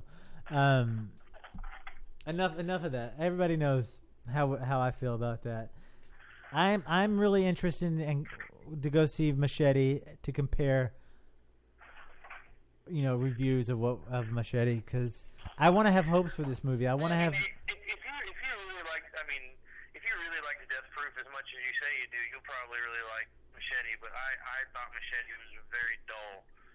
I mean, there were good things about it, but I definitely wish I wouldn't have paid $9.50 to go see it. Yeah, I don't ever want to pay $9.50 to see anything, but I do it anyway. So. Yeah. But just for the sake of time, because I do want to talk about this real quick. I want to move on to another movie. We can come back and talk about this if we have time. But there's a movie and a video game that is out that I hate both of them. I hate the video game. I've never enjoyed the video game ever, any of the series of the video game, and I've never enjoyed the movies. And both of those is Mortal Kombat. And there is a new Mortal Kombat game coming out, which still, I'll show the trailer here in a minute. But the thing that I want to talk about is there's this trailer that is floating around the interwebs, and it's called Mortal Kombat Rebirth. And it's a long trailer. Like what the movie's supposed to be. What's that? It's like a short little introduction as to what they're going to try and do with the movie. Yeah. And yeah, I've seen that. And it if they do it this way, if they take it to where they're like, well, if we take this world and make it look real, these are real people, we'll exploit babies, whatever. Then if they do that, then I think this movie would be awesome. I want to play the trailer real quick for the audience. The vibe on this is kind of like if all you've ever seen, the first Mortal Kombat and the first video games, compare it to like the Batman series in 1968, and they've pretty much gone from that to like the Dark Knight.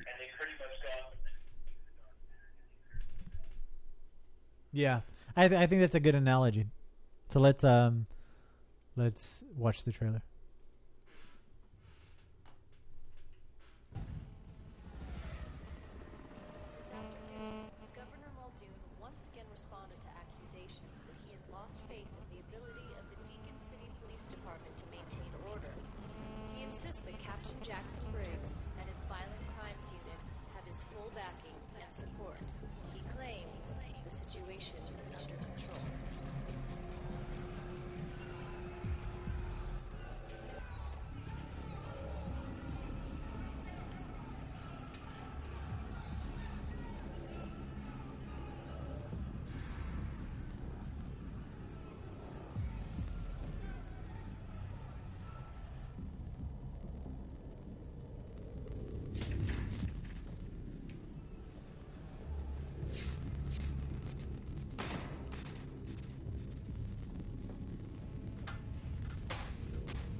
Born with a rare disorder called Harlequin ichthyosis. Skin produces too many cells, causing massive diamond-shaped scales that can't retain water.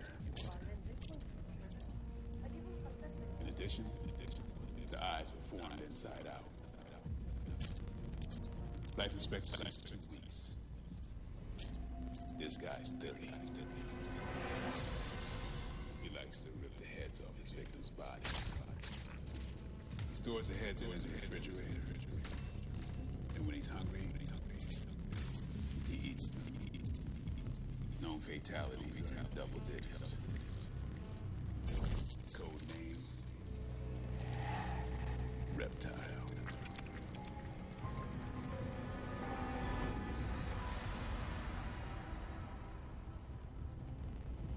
Next up, Dr. Alexander, plastic surgeon. His first victim likely accidental. The next 24 were not. Zane couldn't take being a failed doctor. So he went psychotic and turned the knife on himself. He pierced his face, sharpened his teeth in the fangs, and he even surgically attached a pair of 10-inch blades into his forearms. Codename Baraka.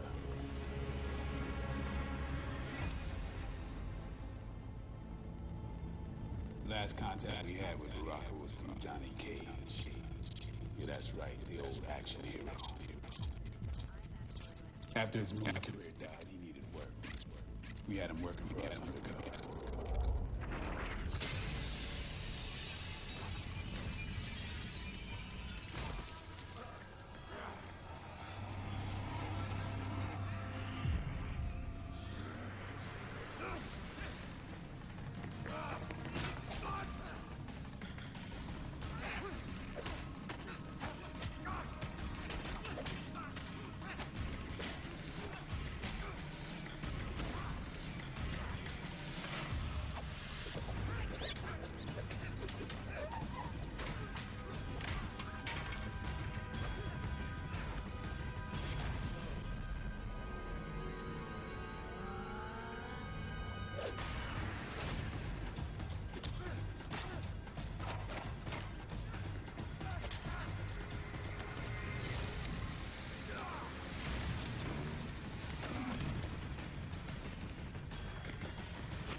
Shang Tsung, maybe behind each killer.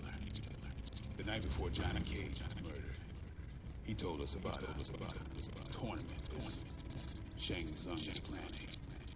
Some underground death match between the world's top fighters, serial killers, assassins. Which brings me to you, Hanzo Asashi. Before your incarceration, you were the top assassin of the Shirai Room. The most lethal thing. We want to put you back out in the streets. If this tournament exists, Shang Tsung will find you. And if this tournament exists, it's our one shot to take out Baraka, Reptile, and other maniacs who turn this city into a killing field. We want you to join the tournament, and we want you to win it. We want you to do what you do best. Kill them all.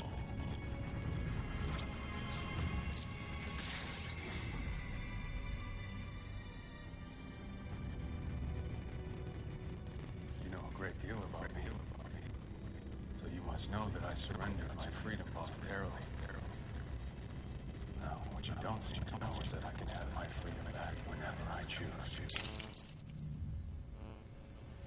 So tell me, Detective Briggs, what could you possibly offer me in exchange for my help? Sonya Blade, perfect timing.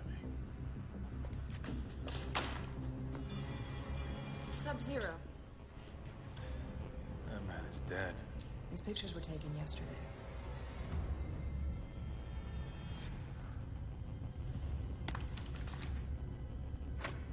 The man you killed was his brother.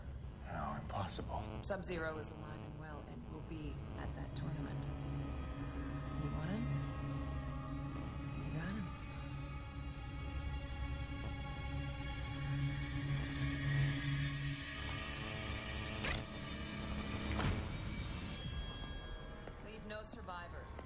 Understand? None. Hasashi, are you listening? Find Shang Tsung and finish him. Anzo Hasashi is dead. My name is Scorpion. Get over!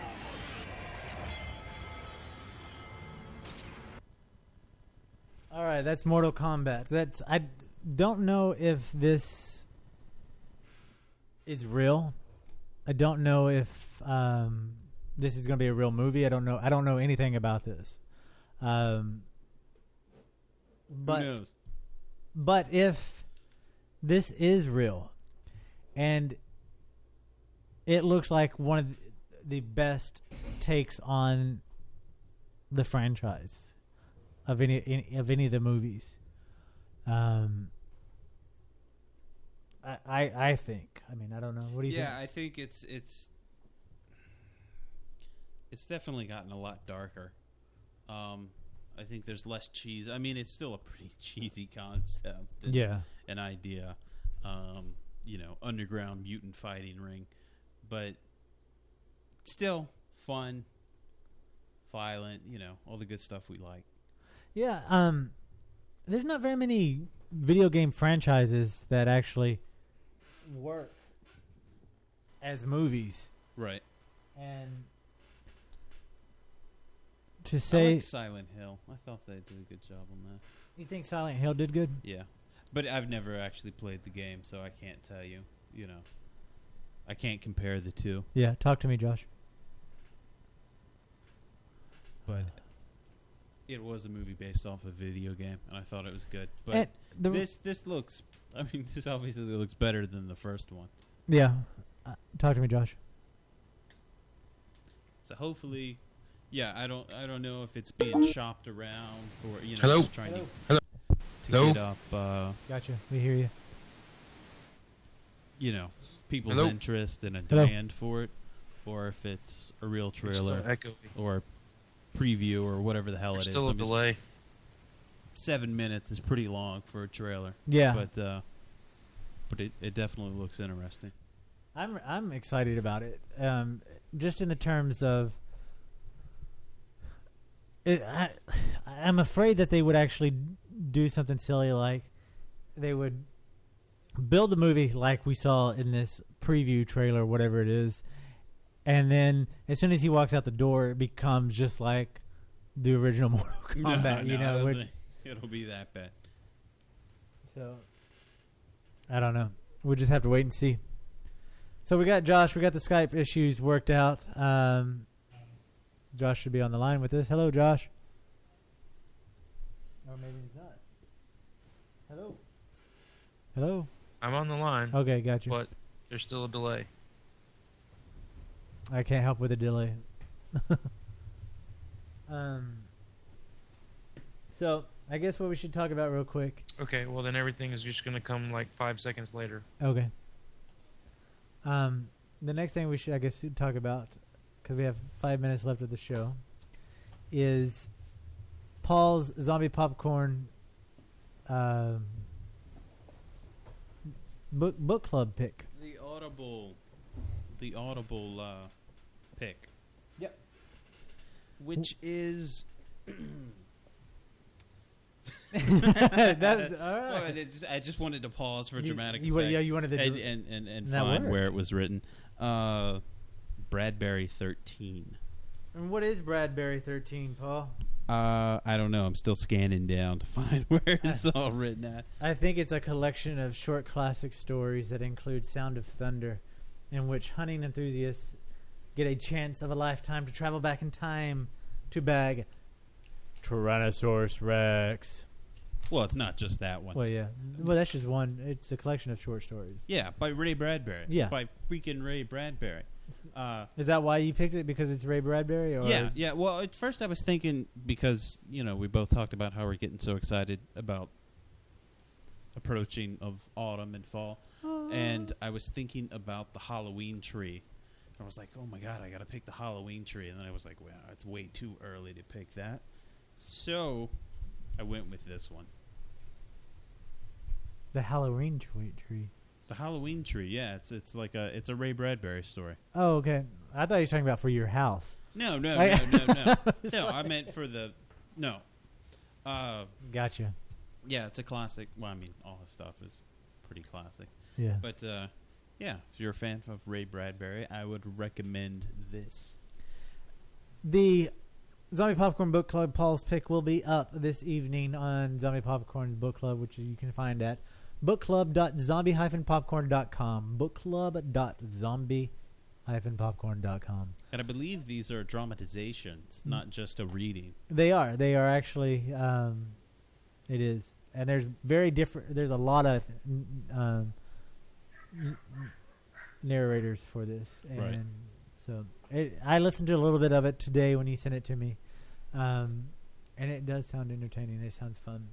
Because last week you wasn't here. I actually we talked about it many times on Zombie Popcorn, but I broke out the most dangerous game, which we talked about a couple of weeks back, and you can get the free ebook of the most dangerous game through the Zombie Popcorn Book Club as well. And if I can find the free ebook or anything free of this classic that you picked, I will also offer that. That's cool. But that will be up later tonight, very very latest, first thing tomorrow morning on bookclub.zombie-popcorn.com. And if you go through there, if you want the audiobook, you can go through audible.com, which if you link from Zombie Popcorn's book club, you can sign up and get one free book, free Audible book every month just by becoming a member of audible.com. And you can only do that by getting the book through Zombie Popcorn. So go to bookclub.zombie-popcorn.com to get your free books. Yay. Yay. So there's a movie that's coming out that has what is her name? The girl that was in Natalie Portman. Thank you. For some reason I can never ever remember her name. There's a lot of mixed reviews of how many people do not like her as an actress. I think everything she's done has been great. Yeah, except for she was okay in Star Wars. Well, see, I haven't seen any of the new Star Wars because I'm waiting for the other guy wasn't the guy that played Anakin. Christopher Lee. Just kidding. But I mean, maybe she wasn't so. What are we talking about? Natalie Portman. The movie that we're going to be talking about soon is called Black Swan. She looks really neat in this. This movie's about a ballerina that becomes, just like every other ballerina, becomes obsessive about the dance, about becoming the perfect ballerina. You went through this when you did ballet. Yeah, and I totally can relate. But Natalie Portman in this takes it one step further. So let's play the trailer here for this. And this is the trailer for Black Swan, and it's coming out very soon.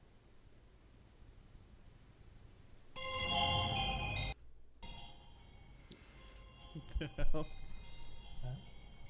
You're playing the EBM track. That's Oh, I hit the wrong play button. Totally hit I hit this play button. I mean, it sounded nice, I thought. You're like, wait. I had the craziest dream last night about a girl who was turned into a swan. But her prince falls for the wrong girl, and she kills herself. Did you watch the trailer for this? He promised to feature me more this season. Well, he should. You've been there long enough. And you're the most dedicated dancer in the company. Our new Swan Queen, the exquisite Nina Sayers. I'm Lily. You're gonna be amazing. Watch the way she moves. Sensual. She's not faking it. Seduce us! Attack it! Attack it! Come on! Where'd you get these? It's nothing. You sweet girl. Feel my touch. Respond to it. Someone's hot for teacher. I don't want to talk about that. We really need to relax. It's the role, isn't it? It's all this pressure. I knew it'd be too much. I knew it. What's she doing here? He made me your alternate. The only person standing in your way is you. How do you know where I live? I have my ways. She's after me. Nobody's after you. Please believe me. Sweet girl. Sweet girl. What happened to my sweet girl? She's gone!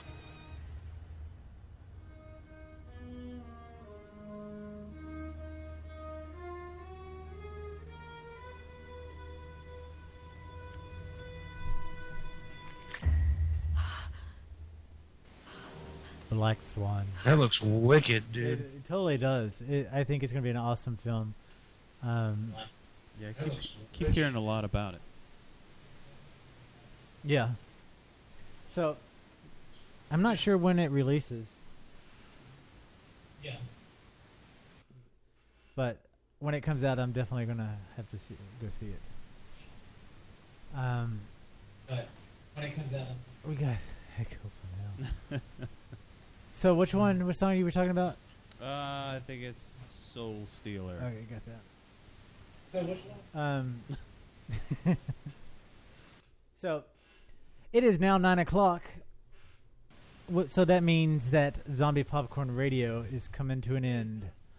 And we want to thank everybody and welcome out Eric to the chat room for listening. And thanks for Josh for calling in. It's good to have you back on the show again. Woo-hoo. And we're going to end this show a little bit different than what we normally do. And Woohoo. I think we'll let Paul fill us in on how we're going to end the show. More shameless self-promotion. We're just going to play another Halloween track.